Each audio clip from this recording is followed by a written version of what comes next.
اور اس کا چہرہ ہم نے قبلہ کی جانب کرنا ہے، تو مقصد یہی ہے کہ ہم قبلہ کی طرف چہرہ کریں. پاؤں اگر قبلہ کی جانب ہو جاتے ہیں تو پھر اس میں کوئی حرج نہیں ہوگا. حافظ نعمت اللہ نعمانی صاحب آپ سوال پوچھتے ہیں، آج کل پھٹے پرانے نوٹ دے کر لوگ نئے نوٹ خریدتے ہیں، خاص کر عید کے دن کے لیے، اور نئے نوٹوں کو لے کر پرانے نوٹ دینے کا طریقہ کار یہ ہوتا ہے کہ اس میں کچھ رقم کی کٹوتی ہوتی ہے. مثلاً 100 روپے کے پھٹے پرانے نوٹ کے بدلے میں نئے نوٹ 5 یا 10 روپے کم ملتے ہیں، تو ایسا کرنا شرعاً جائز ہے یا ناجائز؟ یہ سود ہے یا نہیں؟ دیکھیے، ایک ہی ملک کی کرنسی ہے، اس طرف بھی 100 روپے، اس طرف بھی 100 روپے. ان کو اگر ہم آپس میں تبدیل کرنا چاہیں گے تو کمی بیشی کے ساتھ اور ادھار کے ساتھ جائز نہیں ہے. مثلاً ایک طرف سے نئے 90 روپے ملتے ہیں اور ہم پرانے 100 روپے دیتے ہیں، تو محض نوٹ کے پرانے یا نئے ہونے کی بنا پر اگر کوئی شخص ایک ہی ملک کی کرنسی کو چینج کرتا ہے اور کمی یا زیادتی کے ساتھ چینج کرتا ہے، تو اس طرح چینج کرنا بالکل سود ہے، حرام ہے اور ناجائز ہے. اس سے احتراز کرنا چاہیے. ہاں، اگر اس کا آپ کرنا چاہیں تو اس کا ایک طریقہ کار یہ ہو سکتا ہے کہ مثلاً ایک شخص مثلاً 100 روپے دیتا ہے اور دوسری طرف والا نئے نوٹ 90 روپے کے اور ساتھ کوئی چیز رکھ لے، ساتھ کوئی ایسی چیز رکھ لے کہ وہ چیز ان پیسوں کے بدلے میں ہو جائے جو یہ 100 روپے والا دے رہا ہے. مثلاً اس نے اپنے ساتھ کوئی پینسل رکھ لی ہے. اب اس شخص کے جو 100 روپے تھے، ان میں سے 90 روپے تو ان 90 روپے نئے نوٹوں کے بدلے میں ہو جائیں گے، باقی جو 10 روپے بچے ہیں یہ 10 روپے اس پینسل کے بدلے میں ہو جائیں گے. یوں کر کے اگر آپس میں معاملہ کریں تو پھر درست ہے، وگرنہ بغیر یہ طریقہ اپنائے اگر 100 روپے کے بدلے میں 90 روپے وصول کرتے ہیں آپ، تو پھر یہ طریقہ جائز نہیں ہے، اس سے بچنا چاہیے. محمد عبداللہ صاحب حیدرآباد دکن سے آپ سوال کرتے ہیں، السلام علیکم ورحمۃ اللہ وبرکاتہ. وعلیکم السلام ورحمۃ اللہ وبرکاتہ. مفتی صاحب، میرے 2 سوال ہیں. پہلا سوال، کیا روزے کی حالت میں ٹوتھ پیسٹ یا منجن یا پاؤڈر استعمال کر سکتے ہیں یا نہیں؟ دیکھیے، روزہ کی حالت میں اگر آپ نے دانت صاف کرنے ہیں تو پھر مسواک استعمال کیجیے. اس کے علاوہ ٹوتھ پیسٹ کا استعمال، منجن کا استعمال یا کسی پاؤڈر کا استعمال کرنا یہ مکروہ ہے. ہاں، اگر کسی نے استعمال کیا اور اس کا کوئی جز اور اجزاء اس کے آپ کے گلے کے ذریعے حلق میں اتر جاتے ہیں تو پھر اس سے روزہ ٹوٹ جائے گا. اس لیے اہتمام کرنا چاہیے کہ ان چیزوں کا استعمال نہ کریں. ہاں، آپ سحری کھا رہے تھے، سحری کے فوراً بعد آپ کر لیں تاکہ روزہ ختم ہونے سے پہلے آپ کے دانت صاف ہو جائیں. یا یہ بھی ہو سکتا ہے کہ جب آپ مغرب کو افطاری کریں، افطاری کے بعد اپنی نماز سے جب فارغ ہوں اس وقت اپنے دانت منجن سے یا ٹوتھ پیسٹ سے صاف کر سکتے ہیں. روزہ کی حالت میں ٹوتھ پیسٹ کا استعمال مکروہ ہے، اس سے بچنا چاہیے. دوسرا سوال آپ پوچھتے ہیں کہ محمد ابو القاسم بطور نام رکھنا کیسا ہے، وضاحت فرما دے. جی ہاں، نام رکھنا یہ جائز ہے، اس میں کوئی حرج کی بات نہیں ہے. جمہور فقہاء کرام رحمہم اللہ تعالیٰ کا موقف یہ ہے کہ ابو القاسم کنیت حضور علیہ السلام کی تھی. اب یہ جو ممانت ہے بعض احادیث میں کہ میری کنیت پر نہ رکھو اپنی کنیت، تو اس کا معنی یہ تھا کہ حضور علیہ السلام کی زندگی میں کوئی یہ شخص نہ رکھے. ہاں، جب آپ علیہ السلام وصال فرما گئے ہیں، آج کوئی رکھنا چاہے تو آج محمد ابو القاسم رکھنے کی گنجائش ہے. محمد عارف وانی صاحب آپ کشمیر سے سوال کرتے ہیں، میرا سوال یہ ہے کہ روزہ رکھنے اور کھولنے کی نیت کیا ہے؟ دیکھیے، روزہ رکھنے اور روزہ کھولنے کی جو نیت ہے وہ تو یہی ہے کہ آپ نیت کریں، دل میں ارادہ کریں کہ میں روزہ کھول رہا ہوں. آپ دل کا ارادہ کریں کہ میں روزہ رکھ رہا ہوں. روزہ رکھتے ہوئے نیت کر لی، آپ کا روزہ ہو گیا. جب آپ افطار کر رہے ہیں نیت کر لیں کہ میں افطار کر رہا ہوں، اور پھر بسم اللہ کر کے آپ کھجور وغیرہ کھا لیں. تو نیت دراصل دل کے ارادے کا نام ہے. مخصوص الفاظ پڑھنا یہ لازم اور ضروری نہیں ہے. مثلاً آج آپ نے کہہ دیا کہ میرا روزہ ہے، تب بھی ٹھیک ہو گیا. آپ نے کہا وَبِصَوْمِ غَدٍ نَوَيْتُ مِنْ شَهْرِ رمضان، تب بھی ٹھیک ہو گیا. میں روزہ رکھ رہا ہوں، تب بھی درست اور مناسب ہے. تو اگر انسان روزہ رکھتے ہوئے اصل تو یہی ہے کہ دل کا ارادہ کر لے، لیکن زبان سے الفاظ ادا کرنا ضروری اور لازمی نہیں، ہاں مستحب ضرور ہے، اچھا عمل ہے، اگر کر لے تو قباحت نہیں ہے۔ اسی طرح اگر کوئی شخص روزہ کھول رہا ہے تو روزہ کھولتے ہوئے دل میں نیت کرے اور ساتھ ساتھ عملاً روزہ کھول لے تو یہ روزے کی نیت ہے۔ اور اگر الفاظ پڑھنا چاہے اللہم لک صمت وعلی رزقک افطرت یا اس طرح کے کوئی اور الفاظ پڑھنا چاہے تو اس کو پھر اجازت ہوگی، وہ پڑھ سکتا ہے۔ تو روزہ کھولنے اور افطاری کرنے اور سحری کرنے کی نیت کے متعلق تو یہ حکم ہے۔ محمد عارف وانی صاحب آپ دوسرا سوال کرتے ہیں، میری بہن کا ایک چھوٹا بچہ ہے 3 سال کا، اس کے نام پر اکاؤنٹ ہے اور اس اکاؤنٹ میں لگ بھگ 1 لاکھ روپے ہیں، کیا اس پر زکوٰۃ ہے یا نہیں؟ یہ پیسے بچے کے داخلے اسکول وغیرہ کے لیے الگ رکھے ہیں۔ دیکھیے، اگر آپ کی بہن نے اس بچے کے نام پر جو اکاؤنٹ کھلوایا ہے اس میں جو رقم ہے اس بچے کی ملکیت کر دی ہے، یعنی اس میں کسی قسم کا وہ تصرف نہیں کرتی، مثلا اگر ضرورت پڑ جائے تو اس میں سے نکالتی نہیں ہے، کسی کام یا کسی ایسے معاملے کے لیے ضرورت پڑ جائے تو وہاں سے رقم کو اٹھاتی نہیں ہے، بس الگ رکھ دیے اور الگ بچے کے نام پر رکھ دیے اور اس میں اپنا کوئی تصرف اور اپنا کوئی اس سے اخراجات نہیں کرتی، تو اب یہ رقم اس بچے کی ملکیت ہے، اس رقم میں زکوٰۃ نہیں ہوگی۔ ہاں جب بچہ بالغ ہو جائے اور رقم موجود ہو تب اس پر زکوٰۃ ہوگی۔ اور اگر آپ کی بہن نے صرف اکاؤنٹ بچے کا کھلوایا ہے، باقی اس میں سے پیسے اپنی ضرورت کے لیتی رہتی ہیں، خرچ کرتی رہتی ہیں، رکھتی رہتی ہیں، اٹھاتی رہتی ہیں، تو اس کا معنی یہ ہے کہ یہ بچے کے نام پر محض اکاؤنٹ ہے، یہ رقم اصل میں آپ کی بہن کی ہے۔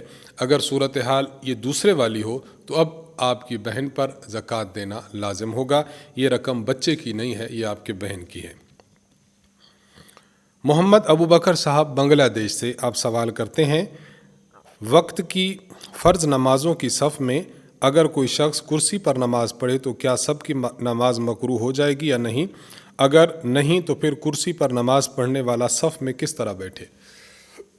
دیکھیے، جو شخص معذور ہے اور شرعی عذر کی بنا پر اس کو کرسی پر بیٹھنے کی اجازت ہے تو پھر کرسی پر نماز پڑھنے والا شخص مسجد میں فرض نماز کے دوران اگر صف میں کسی جگہ بھی اپنی کرسی کو رکھ لیتا ہے اور نماز پڑھتا ہے تو نماز پڑھنا اس کا بھی درست ہے اور سب کی نماز درست ہوگی۔ یہ کہنا کہ مکروہ ہو جائے گی سب کی نماز تو بالکل ایسا نہیں ہے۔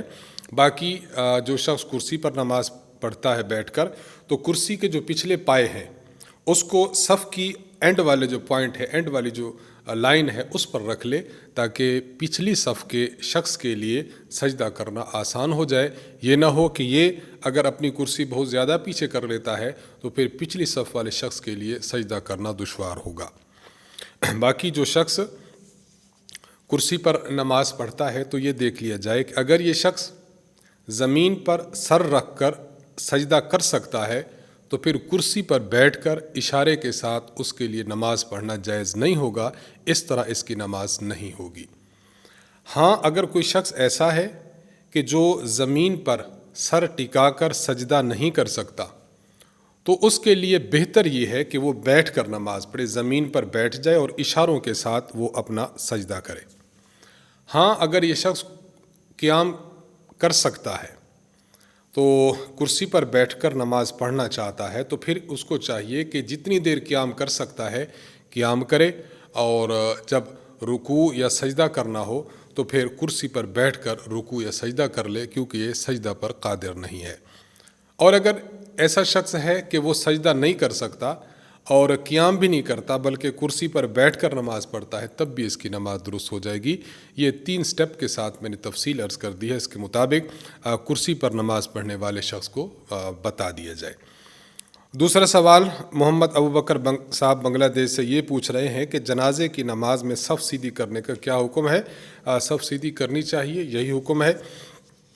اور اگر بھیڑ زیادہ ہے، مجمع بہت زیادہ ہے کہ وہاں صف سیدھی نہیں ہو پا رہی اور باوجود کوشش کے صف سیدھی نہیں ہو رہی تو جتنی ممکن ہو سکے صف کو آپ سیدھا کر لیں، اور اگر صف سیدھی نہیں ٹیڑھی رہی ہے اور باوجود توجہ دینے کے اور بار بار سمجھانے کے صف سیدھی نہیں ہو پا رہی، تب بھی نماز جنازہ درست ہو جائے گا، بشرطے کہ صف کے افراد امام صاحب سے آگے، جنازہ سے آگے نہ آ جائیں بلکہ امام صاحب سے پیچھے ہی رہیں تو نماز جنازہ درست ہو جائے گا۔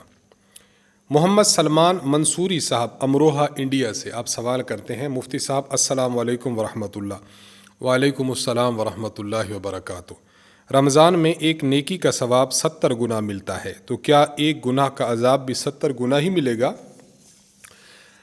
اللہ تبارک و تعالیٰ کی ذات کریم ذات ہے۔ کریم ذات ایسی ذات ہے کہ جتنا بندے کا حق ہو اس سے زیادہ عطا فرماتی ہے۔ بندے نے نیک کام کیا، اس کی اجرت اس نیک کام کے برابر ملنی چاہیے تھی، لیکن کریم ذات ایسی ہے کہ اس مقرر شدہ اس کے ثواب سے بڑھ کر ثواب عطا فرماتی ہے، تو یہ اس کے کرم کا تقاضا ہے۔ اور اللہ تعالیٰ کی ذات عادل ذات بھی ہے، انصاف کرنے والی ذات بھی ہے۔ انصاف کا تقاضا یہ ہے کہ جتنا انسان گناہ کرے اس کو اتنا اس کا جو ہے وہ خمیازہ بھگتنا پڑے گا، اتنی اس کی سزا ہوگی۔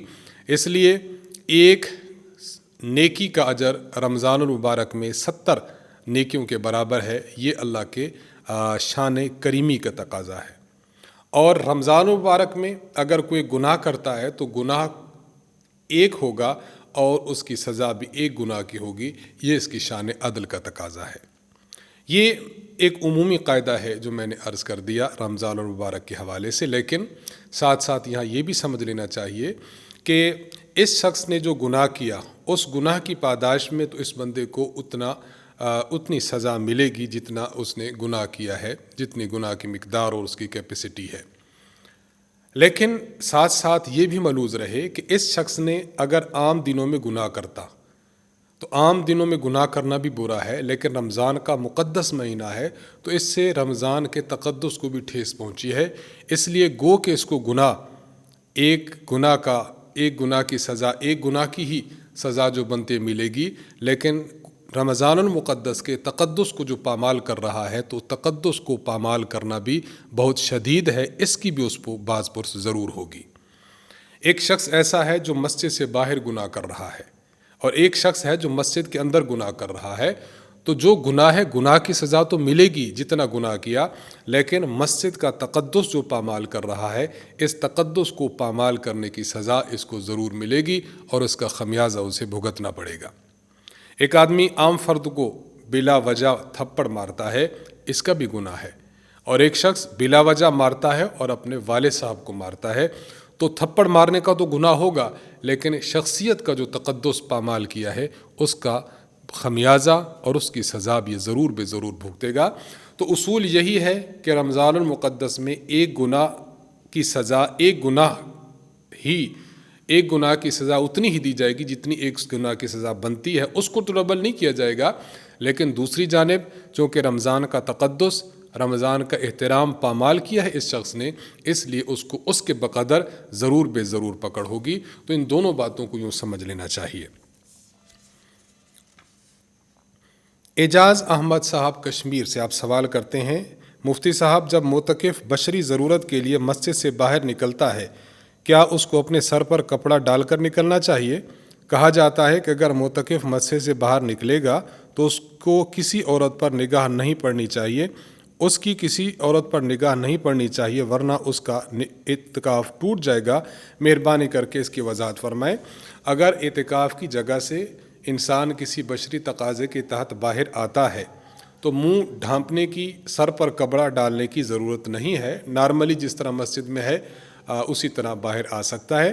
باقی اگر کسی عورت پر نگاہ پڑے گی تو اعتکاف ٹوٹ جائے گا، اعتکاف ٹوٹے گا تو نہیں، البتہ یہ ہے کہ بلا وجہ کسی عورت پر اگر کوئی شخص نگاہ ڈالتا ہے تو یہ اس کے لیے بالکل حرام ہے۔ ہاں، آپ مسجد سے باہر نکل رہے تھے، اچانک کسی عورت پر، خاتون پر نگاہ پڑ گئی تو یہ نگاہ تو معاف ہوگی، لیکن جان بوجھ کر اور ارادے کے ساتھ عورتوں کو دیکھنا یہ ناجائز فعل اور عمل ہے، لیکن اس کی وجہ سے اعتکاف تو نہیں ٹوٹے گا، البتہ گناہ ضرور ہوگا۔ سیف اللہ جہار کھنڈ انڈیا سے آپ سوال کرتے ہیں، حضرت مفتی صاحب سوال یہ ہے کہ رمضان المبارک کے آخری عشرے میں صرف 3 دن کا اعتکاف کریں تو کیا سنت ادا ہو جائے گی یا نہیں؟ رہنمائی فرما دیں، جزاک اللہ خیرہ۔ مسنون اعتکاف آخری عشرے کا ہے جو 21 رمضان المبارک کی مغرب سے شروع ہو کر چاند شوال کا جب نظر آئے اس وقت تک ہے۔ اگر کوئی شخص صرف 3 دن کا اعتکاف بیٹھتا ہے تو اس کو مسنون اعتکاف تو نہیں کہیں گے، ہاں البتہ یہ اس کا نفلی اعتکاف ہو جائے گا۔ کوشش تو یہی کی جائے کہ انسان پورا مہینہ اعتکاف بیٹھے، لیکن اگر پورا مہینہ بیٹھنا ممکن نہ ہو تو پھر جتنے دن میسر ہو سکے اعتکاف کر لیا جائے۔ تو یہ اعتکاف مسنون تو نہ ہوگا، البتہ نفلی ضرور ہوگا، اس کا خیال رکھنا چاہیے۔ کفایت اللہ صاحب، ضلع ٹانک، خیبر پختونخوا، پاکستان، آپ سوال کرتے ہیں کہ باجماعت نوافل پڑھنا ٹھیک ہے یا نہیں؟ نماز تراویح کے بعد سحری کے وقت اگر ایک حافظ صاحب اور اس کے ساتھ کچھ ساتھی مسجد میں باجماعت نفل پڑھنا شروع کریں تو شریعت میں کیسا رہے گا؟ نفل نماز کی ادائیگی یہ جماعت کے ساتھ نہیں ہے، انفرادی ہے۔ اس لیے علماء کرام کی رائے یہی ہے کہ نفل نمازوں کی جماعت نہ کروائی جائے، انفرادی طور پر انسان ان نوافل کو ادا کر لے۔ کامران انجم صاحب، جہلم سے، آپ سوال کرتے ہیں روزہ کی حالت میں سر درد سے بچنے کے لیے ایک لیکوڈ دوائی ہے جو ناک میں ٹپکائی جاتی ہے، کیا اس سے روزہ ٹوٹ جاتا ہے؟ جی ہاں، اگر ناک کے راستے سے آپ نے کوئی لیکوڈ دوائی اپنے جسم میں داخل کی ہے تو اس سے روزہ ٹوٹ جائے گا۔ روزے کی حالت میں بہرحال خیال رکھنا چاہیے، اس سے بچنا چاہیے۔ عبد الوہاب صاحب، آپ 2 سوال لکھتے ہیں، ہم نے 43 کنال نہری رقبہ ٹھیکے پہ لیا ہوا ہے، اس پر زکوٰۃ کی کیا صورت ہوگی؟ ٹھیکے پہ لیے ہوئے جو رقبہ ہے اس رقبے پر تو زکوٰۃ نہیں ہے، ہاں البتہ آپ نے وہاں سے جو کمائی کی ہے اس کمائی پر زکوٰۃ ہوگی۔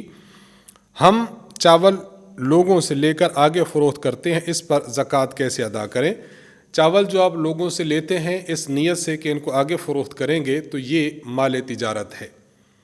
اگر آپ کی زکوٰۃ ادا کرنے کی جو مقررہ تاریخ ہے وہ آ چکی ہے اور اس وقت آپ کے پاس چاولوں کا اسٹاک موجود ہے، اب چاولوں کے اسٹاک کو آپ اس کی جو مارکیٹ ویلیو ہے وہ معلوم کریں گے اور اپنی زکوٰۃ جو باقی ماندہ سامان کی اور باقی ماندہ رقوم کی دیتے ہیں تو اس مال تجارت کو بھی اس میں شامل کر کے کل کی آپ زکوٰۃ ادا کریں گے۔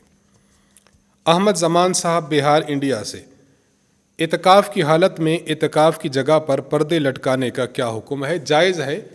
اس سے ایک تو یہ ہے کہ لوگ متوجہ کم ہوتے ہیں اور دوسرا خود اپنا جو ہے وہ پوری کی پوری توجہ عبادات کی طرف، تلاوت کی طرف اور نوافل کی طرف مرکوز ہوتی ہے، اس لیے بہتر ہے کہ آپ پردے لٹکا لیں۔ اقرا صاحبہ، یو پی، انڈیا سے، آپ سوال پوچھتی ہیں اگر بیماری کی وجہ سے کوئی روزہ نہ رکھ سکے اور بعد میں اس کی قضا بھی نہ کر سکے تو ان روزوں کا کتنا فدیہ دینا ہوگا؟ اگر کسی شخص نے روزے چھوڑے ہیں اور بعد میں وہ قضا کرنا چاہتا ہے تو دیکھا جائے کہ اگر یہ قضا ابھی کر سکتا ہے، اس کو کوئی بیماری نہیں ہے اور اتنا بڑھاپا بھی نہیں ہے تو اس کے لیے روزوں کو فدیہ دینا جائز نہیں ہے، اس کے لیے روزوں کی قضا کرنا فرض ہے۔ اور اگر کوئی شخص ایسا ہے کہ اب بھی روزے نہیں رکھ رہا اور بعد میں بھی امید نہیں کہ وہ صحت مند ہوگا یا یہ ہے کہ وہ اتنا کمزور اور لاچار نہیں ہوگا، امید ہے کہ آئندہ بھی روزے نہیں رکھ سکے گا، تو پھر ایسے شخص کے لیے فدیہ دینے کی اجازت ہے۔ ایک روزے کا فدیہ 1 صدقۃ الفطر کی مقدار دے دے گا تو انشاءاللہ العزیز اس کے روزوں کا فدیہ ادا ہو جائے گا۔ لیکن اگر ایک شخص نے فدیہ دے دیا، کچھ سالوں کے بعد اس کی طاقت لوٹ آئی ہے اور وہ روزے رکھنے پر قادر ہے تو اب پچھلا دیا ہوا فدیہ یہ نفلی ہو جائے گا اور اس شخص پر روزہ رکھنا یہ فرض ہوگا۔ آفتاب حسین کشمیری صاحب، آپ سوال کرتے ہیں میرا بیٹا اس رمضان کی 10 تاریخ کو پیدا ہوا ہے، کیا اس کا بھی فطرانہ دینا ہوگا؟ اس بارے میں اصول سمجھ لیجئے تو انشاءاللہ آپ کا مسئلہ کلیئر ہو جائے گا۔ اگر کوئی شخص عید والے دن جو طلوع فجر ہوتی ہے یعنی جس وقت سحری کا اختتام ہوتا ہے، عید والے دن اس وقت سے پہلے اگر کوئی بچہ پیدا ہو چکا ہو تو اس کے والد صاحب اگر صاحب نصاب ہوں تو والد صاحب پر اس بچے کی جانب سے صدقۃ الفطر ادا کرنا واجب ہے۔ آپ کا بیٹا ماشاءاللہ 10 رمضان کو پیدا ہوا ہے تو آپ پر اگر آپ صاحب نصاب ہیں تو رمضان شریف کی وجہ سے اس بچے کی طرف سے آپ پر صدقۃ الفطر ادا کرنا واجب ہے۔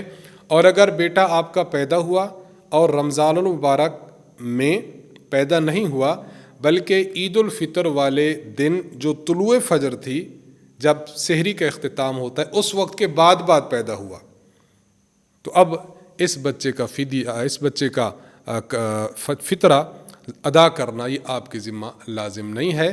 ہاں بس ایک بات یہ سمجھ لی جائے کہ اگر کسی شخص پر صدقۃ الفطر واجب نہ بنتا ہو، کوشش کرے کہ ادا کر دے تو بہت اچھا ہے، اس پر اللہ ضرور اجر عطا فرمائیں گے۔ ہنا سید صاحبہ کراچی سے آپ سوال پوچھتی ہیں، بنا سحری کیے روزہ رکھ لیا جائے تو کیا روزہ ہو جائے گا؟ یعنی اگر ہم ایسے وقت میں بیدار ہوں کہ سحری کر ہی نہ سکتے ہوں تو کیا حکم ہے؟ آپ بغیر کچھ کھائے پیے روزہ رکھنا چاہیں تو رکھ سکتی ہیں، بس نیت کر لیجئے۔ اور کبھی کبھی ایسا ہو بھی جاتا ہے کہ ایک انسان روزہ رکھنا چاہتا ہے لیکن ٹائم بہت شارٹ ہے، تو وہ بغیر کچھ کھائے پیے نیت کر لے تو روزہ ہو جائے گا۔ یا وقت ایسا تھا جب آنکھ کھلی ہے تو اذانیں ہو چکی تھی، تو اب بھی آپ سحری نہیں کھائی بھلے، آپ نیت کر لیجئے کہ میرا آج کا روزہ ہے، تب بھی آپ کا روزہ ہو جائے گا۔ محمد مزمل شریف صاحب، روزہ کی حالت میں بھاپ لینا کیسا ہے؟ دیکھیے، روزہ کی حالت میں بھاپ لینا درست نہیں ہے۔ بھاپ یہ گیسی حالت ہے پانی کی۔ جب انسان بھاپ لیتا ہے تو پانی کے بخارات اس کے اپنے گلے کے راستے سے اور ناک کے راستے سے اس کے جسم کے اندر چلے جاتے ہیں، اس لیے بھاپ لینے کی صورت میں روزہ ٹوٹ جائے گا۔ بہرحال اعتکاف میں اس میں روزہ کی حالت میں اس سے احتراز کرنا چاہیے۔ محمد عمر صاحب، آپ نے چیچا وطنی سے سوال کیا ہے۔ آپ پوچھتے ہیں اعتکاف کی حالت میں کیا کیا عبادات کرنی چاہیے؟ دیکھیے، اعتکاف کی حالت میں ایک تو یہ ہے کہ روزہ رکھیے، 5 نمازیں جماعت کے ساتھ پڑھیے، تراویح پڑھیے، قرآن کریم کی تلاوت کیجیے، نوافل کا اہتمام کیجیے۔ اگر آپ کی کوئی سابقہ نمازیں قضا ہو چکی ہیں تو ان کی قضا کا اہتمام کیجیے۔ اسی طرح ذکر اللہ کو فروغ دیجیے۔ کوئی دینی لٹریچر اپنے ساتھ رکھیے تاکہ وقتاً فوقتاً اس کو پڑھتے رہیں۔ مسجد میں اگر درس قرآن یا درس حدیث ہوتا ہے اس میں شمولیت اختیار کیجیے۔ غرض ہر وہ کام جس پر نیکی ہے اور اللہ کی جانب سے اجر ملنے کا وعدہ کیا گیا ہے تو اس کام کو اعتکاف میں کرنا چاہیے۔ باقی فضولیات کام، فضول گپیں، ایران توران کی ہانکنا، اس سے بندے کو احتراز کرنا چاہیے۔ آخری سوال ہم سے پوچھا ہے محبوب عالم صاحب نے۔ آپ پوچھتے ہیں کیا تراویح نہ پڑھنے سے گناہ ملتا ہے؟ تراویح کی حیثیت کو دیکھ لیا جائے، تراویح سنت موقدہ ہے۔ اگر کوئی شخص تراویح نہیں پڑھتا اس کا معنی کہ وہ سنت موقدہ کا تارک ہے، اور سنت موقدہ کا کوئی تارک ہو بغیر کسی عذر کے اگر وہ اپنی سنتیں چھوڑتا ہے تو گناہ گار ضرور ہوگا۔ اس لیے اہتمام کے ساتھ شوق اور ذوق کے ساتھ تراویح کو پڑھنا چاہیے۔ انہی سوالات کے جوابات کے ساتھ ہماری آج کی مجلس کا اختتام ہوتا ہے۔ اللہ تبارک و تعالیٰ سے دعا ہے کہ اللہ تعالیٰ ہم سب کو شریعت محمدیہ کے مطابق زندگی گزارنے کی توفیق عطا فرمائے۔ مرکز کو استاذ محترم حضرت متکلم اسلام مولانا محمد الیاس گھمن صاحب دامت برکاتہم کو، اراکین مرکز کو اور ہماری احناف میڈیا سروسز کی ٹیم کو اپنی دعاؤں میں یاد رکھیے۔ وآخر دعوانا ان الحمد للہ رب العالمین۔ السلام علیکم ورحمۃ اللہ وبرکاتہ۔